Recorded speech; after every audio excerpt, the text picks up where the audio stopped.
The voltage meter showed 120 volts on my daughter's wheelchair ramp. Enough to kill her. Karen Hendricks complained for months that disabled children didn't belong in our community. When complaints failed, she took matters into her own hands. She tried to electrocute my Sophie. Before you watch full story, comment below from which country are you watching. Don't forget to subscribe for more amazing stories. The voltage meter in my hand trembled as I held it against the metal railing of our wheelchair ramp. The reading made my blood run cold, 120 volts. Live electricity, coursing through the very structure my 10-year-old daughter used every single day. "Daddy, why are you checking the ramp again?" Sophie's voice drifted from her bedroom window. My beautiful girl, confined to a wheelchair since birth due to spina bifida, watched me with those innocent hazel eyes that still saw goodness in the world. I couldn't tell her the truth.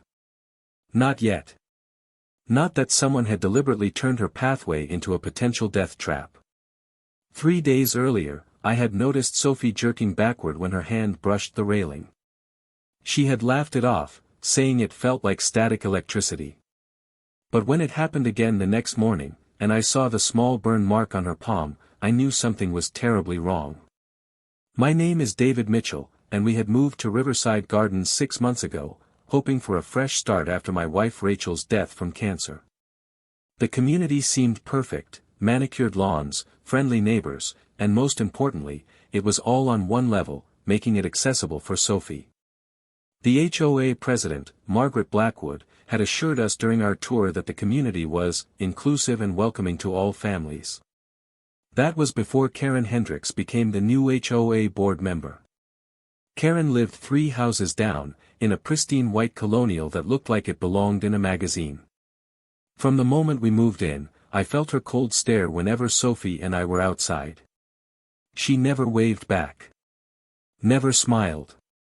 Her lips would purse into a thin line, and she would turn away sharply, as if the sight of my daughter offended her. The complaint started within 2 weeks.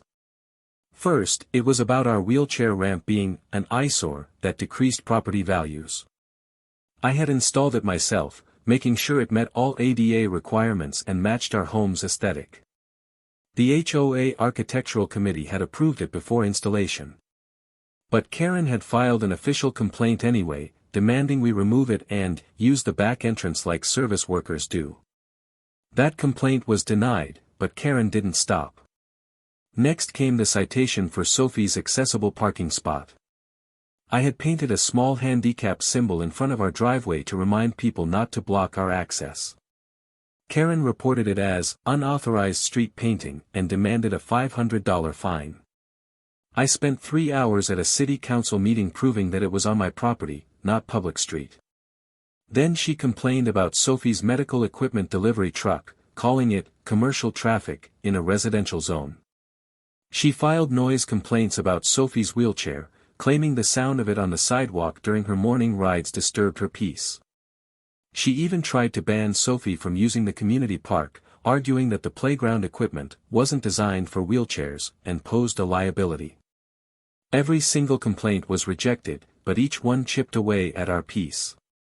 Each one reminded Sophie that someone in our community didn't want her here. "Daddy, why doesn't Mrs. Hendricks like me?" Sophie had asked one evening, tears rolling down her cheeks after Karen had loudly told another neighbor that disabled children belonged in special facilities, not in family communities. I had held my daughter as she sobbed, feeling my heart shatter into pieces. How do you explain hatred to a child? How do you tell your 10-year-old that some people's hearts are so small they can't make room for compassion? Some people are afraid of what they don't understand, sweetie, I had whispered, kissing her forehead. But that's their problem, not yours. You belong here just as much as anyone else. But Karen's cruelty reached new depths when she couldn't force us out through official channels. She decided to take matters into her own hands. The electrical trap was discovered on a Tuesday morning. Sophie had woken up excited because it was the first day of her school's science fair, and she had worked for weeks on her project about accessible technology. I was helping her get ready when she suddenly screamed from the bathroom. I ran in to find her crying, clutching her hand. A red welt was forming across her palm. The grab bar shocked me, Daddy. It hurt so much. My protective instincts went into overdrive. I checked every metal surface in our home that Sophie touched regularly. The bathroom grab bars, the kitchen counter supports, the railings, all of them showed electrical current where there should be none. Then I checked outside. The wheelchair ramp railing registered 120 volts. Someone had deliberately wired our home's metal accessibility features to electrical current. Someone had turned Sophie's necessary accommodations into weapons. Someone had tried to hurt my little girl. I called the police immediately. Officer Martinez arrived within 20 minutes, and his face went pale when he confirmed the readings. "Mr. Mitchell, this is attempted murder," he said quietly, taking photographs. "Whoever did this knew exactly what they were doing. If your daughter had been wet, or if the voltage had been higher, or if she had gripped the railing longer." He didn't need to finish. "We both knew Sophie could have died." "I need you to think carefully," Officer Martinez continued. "Who would want to hurt your daughter? Who has access to your property? Who has electrical knowledge?" The answer crystallized in my mind with horrible clarity. 2 weeks earlier, I had seen Karen's husband, Robert Hendricks, working on their home's electrical panel. He was a retired electrician. And Karen had been walking past our house every evening around 7, when she knew Sophie would be inside having dinner and I would be cooking. Officer Martinez saw my expression change. "You know who did this?" "Karen Hendricks," I said, my voice shaking with rage. "She's been trying to drive us out for months. Her husband is an electrician. And she has access because..." I paused, remembering something that made my blood boil. "She has a key to our electrical box. The previous owners gave spare keys to the HOA president for emergencies, and Karen volunteered to be the safety coordinator, who keeps copies." The investigation moved quickly. Within hours, police had obtained a warrant for Karen's home. They found a pair of wire strippers in her garage with metal shavings that matched our ramp's railing. Her computer search history showed queries like, "How much electricity to cause pain?" and, "Can you electrify a wheelchair ramp?" Most damning was a journal entry dated 3 days before the first shock: "They refuse to leave. Time to make the girl understand she doesn't belong." A little lesson about touching things that aren't meant for her kind. Her kind. My daughter's kind. As if Sophie was somehow less human because she used a wheelchair. Karen was arrested that evening. I watched from our window as police led her out in handcuffs, her face red with indignation rather than shame. "This is ridiculous," she shouted. "I'm a respected member of this community.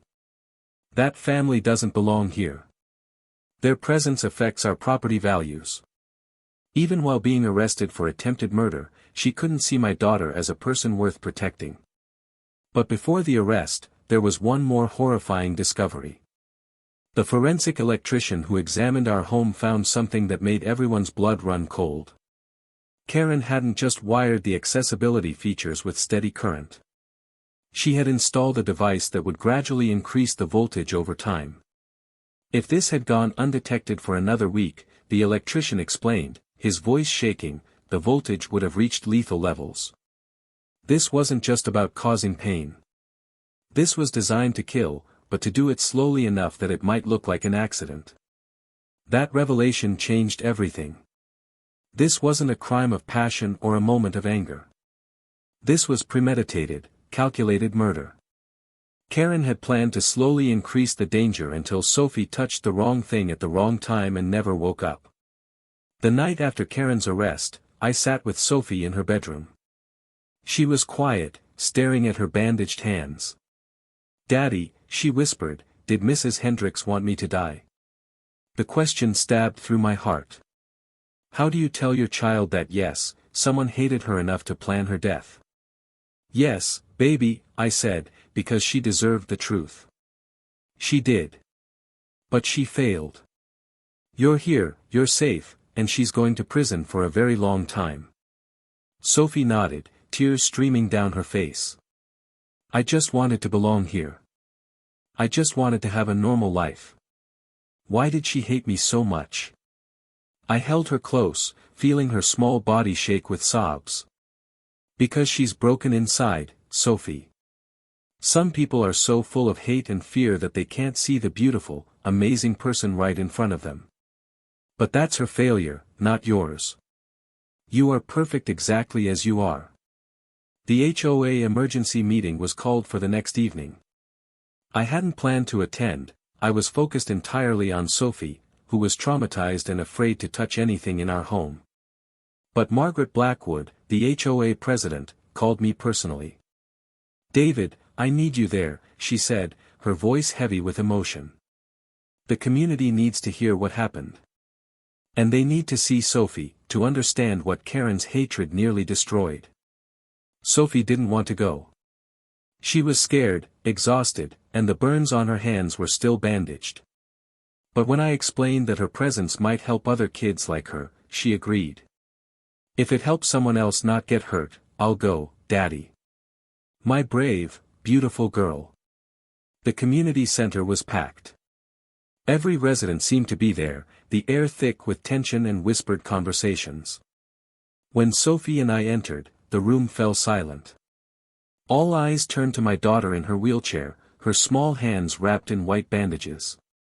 Margaret stood at the podium, her face grave. "We're here tonight because one of our board members, Karen Hendricks, has been arrested for the attempted murder of a child. Our child. Sophie Mitchell, a 10-year-old member of our community." Gasps echoed through the room. Many residents knew about Karen's complaints, but they didn't know how far she had gone. Karen electrified the accessibility features in the Mitchell home, Margaret continued, her voice breaking. She deliberately wired Sophie's wheelchair ramp, bathroom grab bars, and other metal supports with live current. She did this knowing that Sophie, a child who cannot walk, touches these surfaces multiple times every day. But it's worse than we initially thought. She installed a device that would increase the voltage over time until it became lethal. This wasn't just assault. This was a calculated plan to murder a child. A woman in the front row started crying. Several others looked sick. One man had to leave the room. But before we discuss Karen's removal from the board and potential criminal charges, I want you to hear from David and Sophie. I want you to understand what your silence enabled. I wheeled Sophie to the front, my heart pounding. She looked so small before this crowd of adults. But when she spoke, her voice was steady and clear. "My name is Sophie Mitchell. I'm 10 years old. I like science and art and reading. I love my dad more than anything. And I use a wheelchair because my legs don't work the way yours do." She paused, looking around the room. "Mrs. Hendricks didn't like that I use a wheelchair. She said I didn't belong here. She said I should live somewhere else, away from normal families. She complained about my ramp and my parking spot and even the sound my wheelchair makes. She told people I was bad for the community." Tears started rolling down Sophie's cheeks, but she kept going. "Then she hurt me. She made electricity go through the things I need to use every day. Things that help me be independent.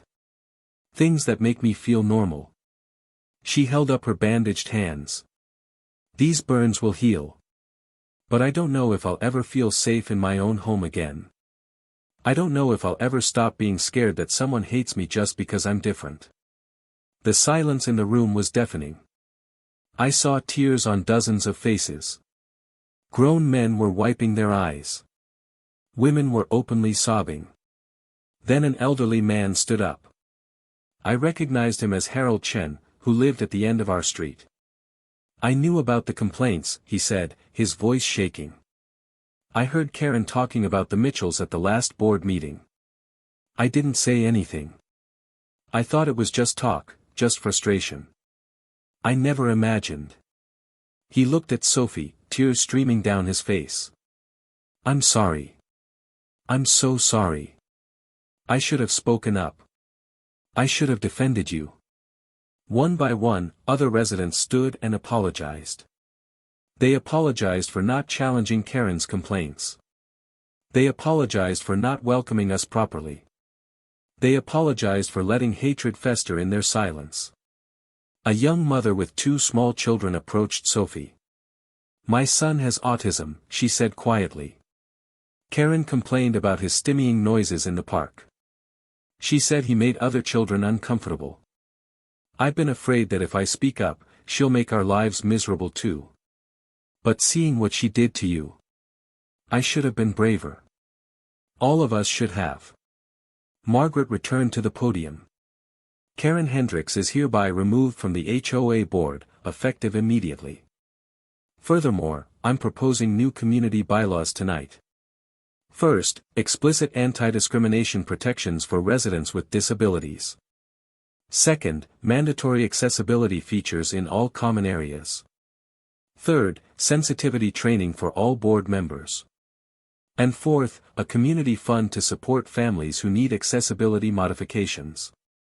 The measures passed unanimously. But the legal justice was what truly mattered. Karen's trial began 3 months later. I had to relive the horror of those days on the witness stand, but I did it for Sophie.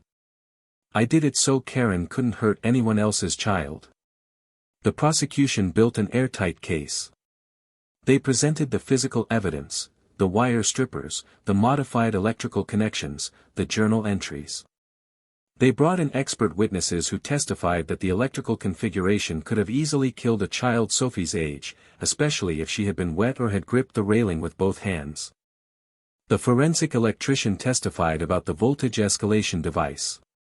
This component was specifically designed to increase electrical current by 10 volts every 48 hours, he explained to the jury. Within 2 weeks, the voltage would have reached over 200 volts. For a child of Sophie's size and weight, especially with the frequency she touched these surfaces, death would have been almost certain. The courtroom erupted in angry whispers.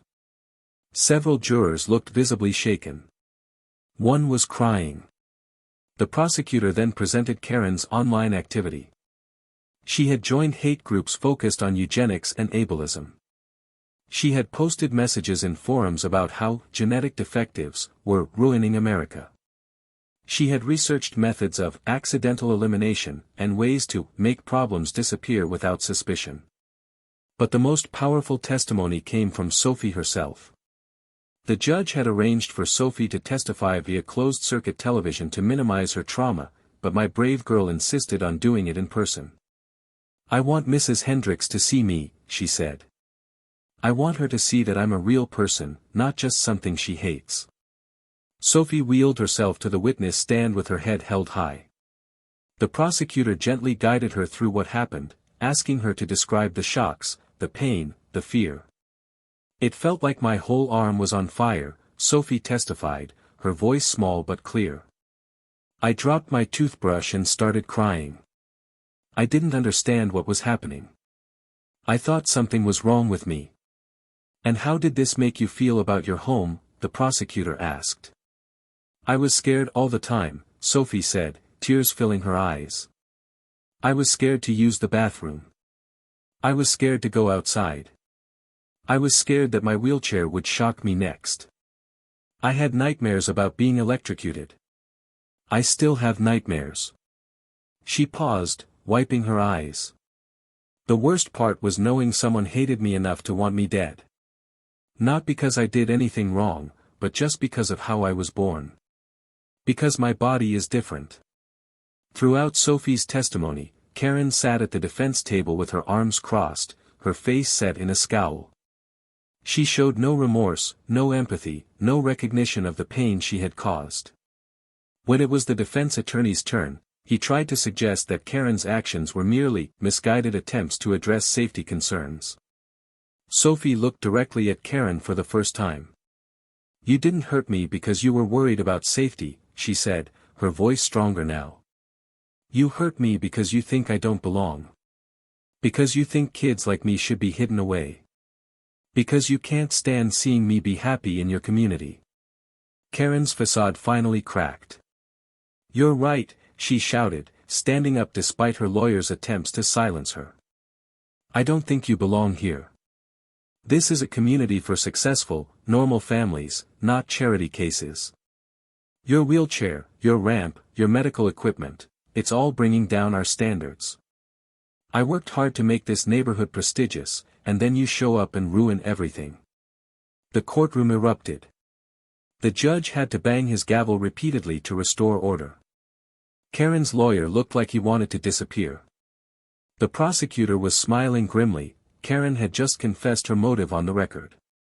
"And you think that justified trying to kill her?" the prosecutor asked, his voice cutting through the chaos. "I wasn't trying to kill her," Karen screamed. "I was just trying to make her leave. To make her family realize they didn't belong. By installing a device that would have delivered a lethal shock within 2 weeks," the prosecutor pressed. Karen's face went pale as she realized what she had just admitted. Her lawyer finally managed to get her to sit down and stop talking, but the damage was done. The jury deliberated for less than 3 hours.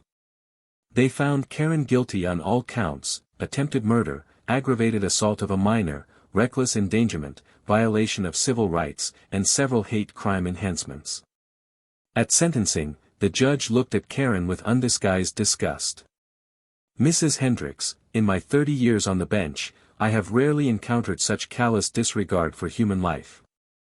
You didn't just attack a child, you attacked her because of her disability, because you deemed her unworthy of existing in your space.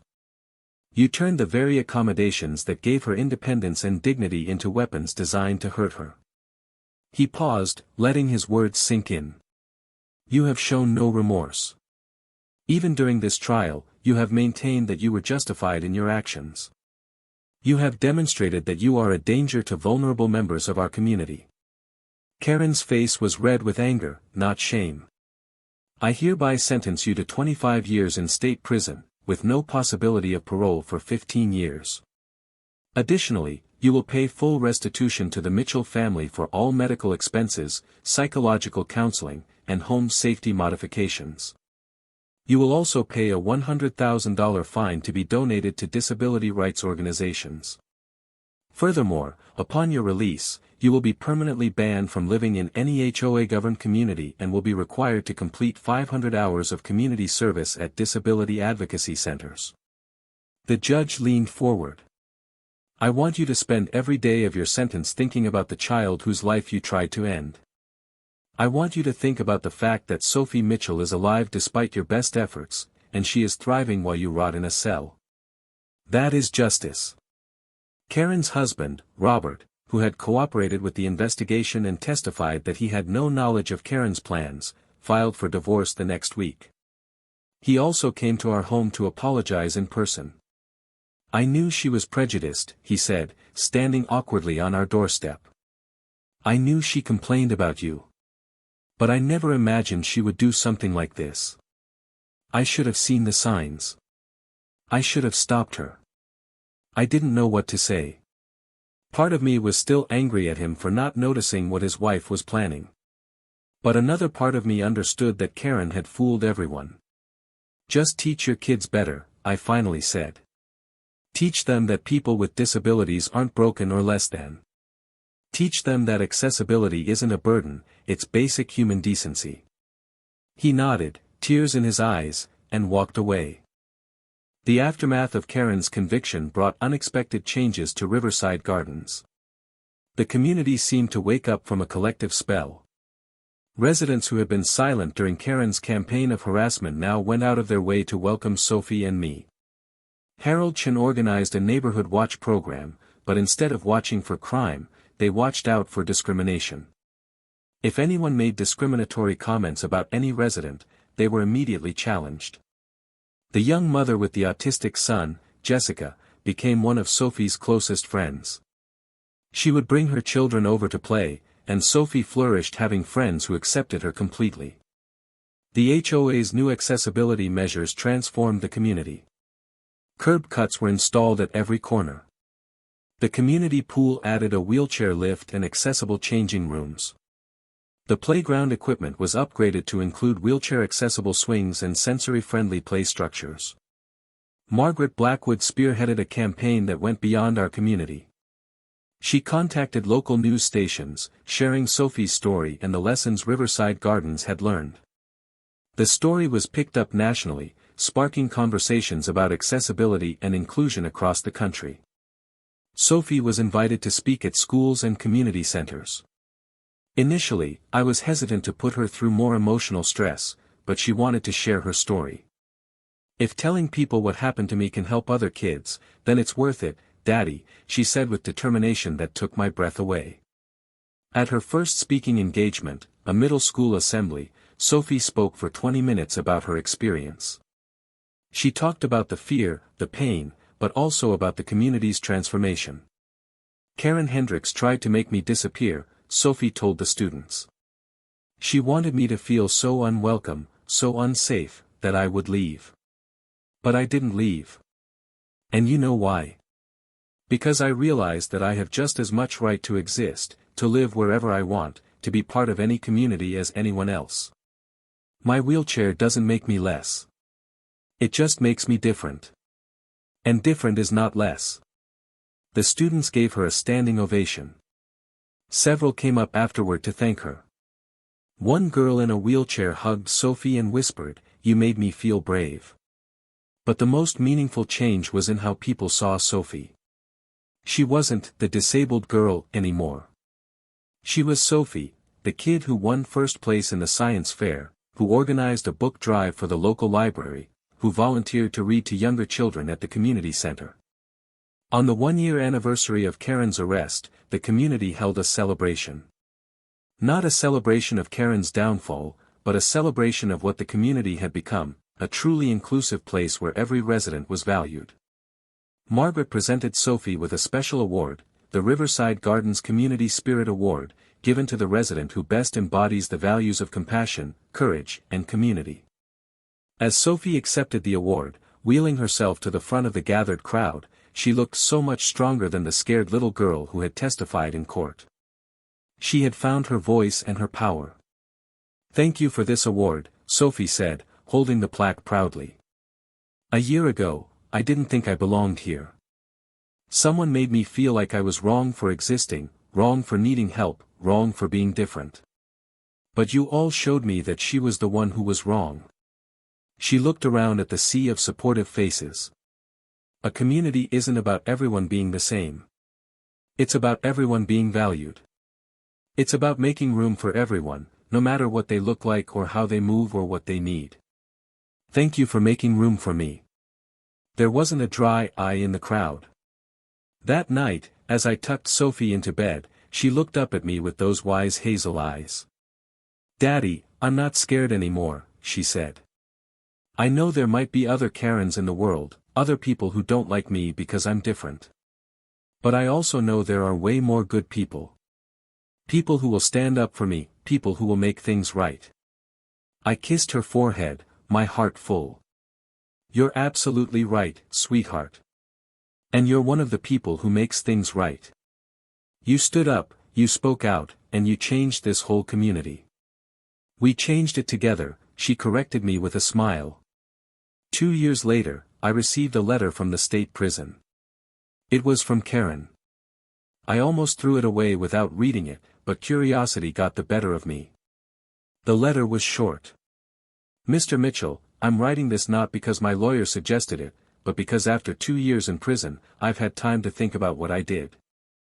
I've had time to really think about why I did it. I was taught that people with disabilities were burdens on society. I was taught that they should be kept separate. I was taught to fear and resent difference.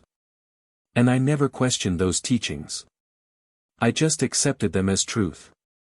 Seeing your daughter happy in my community challenged everything I believed. Instead of examining my beliefs, I tried to eliminate the challenge. I tried to eliminate Sophie. I'm writing this to say that I was wrong. Completely, terribly wrong. Sophie didn't deserve what I did to her. She didn't deserve any of the hatred I directed at her. She deserved safety, compassion, and acceptance. I can't undo what I did. I will carry the guilt of hurting a child for the rest of my life. But I want you to know that I finally understand what I was too blind to see before. Sophie belongs everywhere she wants to be. And the world is better for having her in it. I'm not asking for forgiveness. I don't deserve it. I just wanted you to know that your daughter's courage changed me. In testifying, in speaking her truth, she made me see her humanity. And in seeing her humanity, I finally saw my own inhumanity. Tell Sophie that she was right. Tell her that she does belong. Tell her that I'm sorry. Karen Hendricks. I read the letter 3 times. Part of me wanted to tear it up, to reject this attempt at redemption. But another part of me, the part that my daughter had taught through her example, knew that people could change. Even people like Karen. I showed the letter to Sophie, now 12 years old and thriving in 7th grade. She read it carefully, her expression thoughtful. Do you think she really changed, Daddy? I don't know, I answered honestly. But I think she's trying. And trying is the first step. Sophie nodded slowly. Should I write back? Only if you want to. You don't owe her anything. Sophie thought about it for a long moment.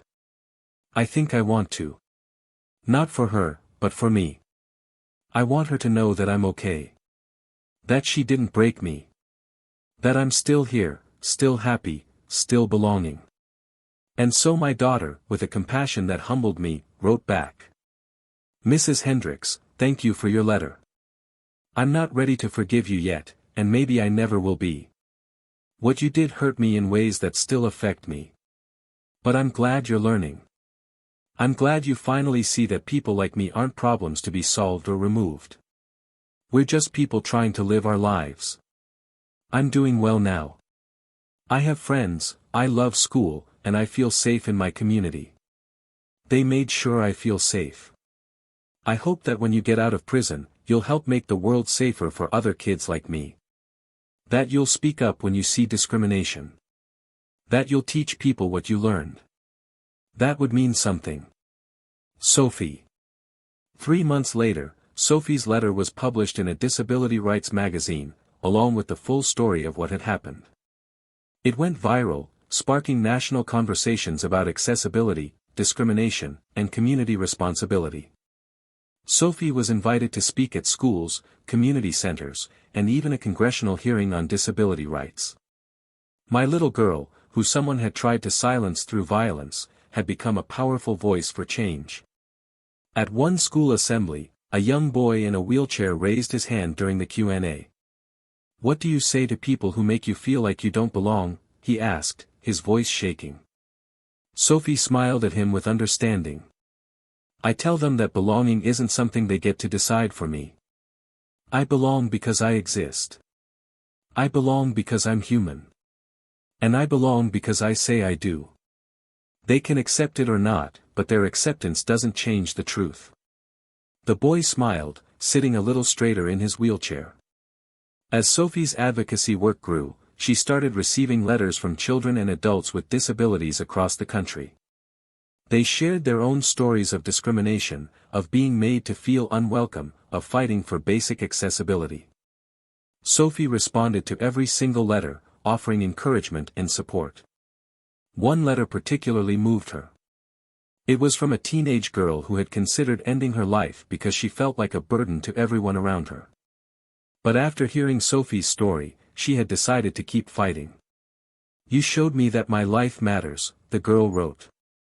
That I don't have to apologize for existing. Thank you for being brave enough to share your story. You saved my life. Sophie cried when she read that letter. Daddy, I had no idea my story could help someone like that, she said through her tears. Your story is powerful because it's true, I told her. You survived something terrible, and instead of letting it make you bitter or afraid, you used it to help others. That's extraordinary. 5 years after Karen's conviction, I stood in our backyard watching Sophie graduate from high school. She had been accepted to 3 universities, all offering full scholarships. She wanted to study biomedical engineering, to design better accessibility devices for people with disabilities. The neighborhood had gathered for her graduation party. Harold Chen manned the grill. Jessica's kids, now teenagers themselves, had made a banner that read, "Congrats Sophie. You belong here." The community that had once harbored such hatred had transformed into Sophie's biggest support system. As the sun set and the party wound down, Sophie and I sat together on our deck, the wheelchair ramp that had once been weaponized now adorned with fairy lights and potted flowers. "Do you remember when we almost left?" I asked her. "After the trial, when I asked if you wanted to move somewhere else?" Sophie nodded. "I remember.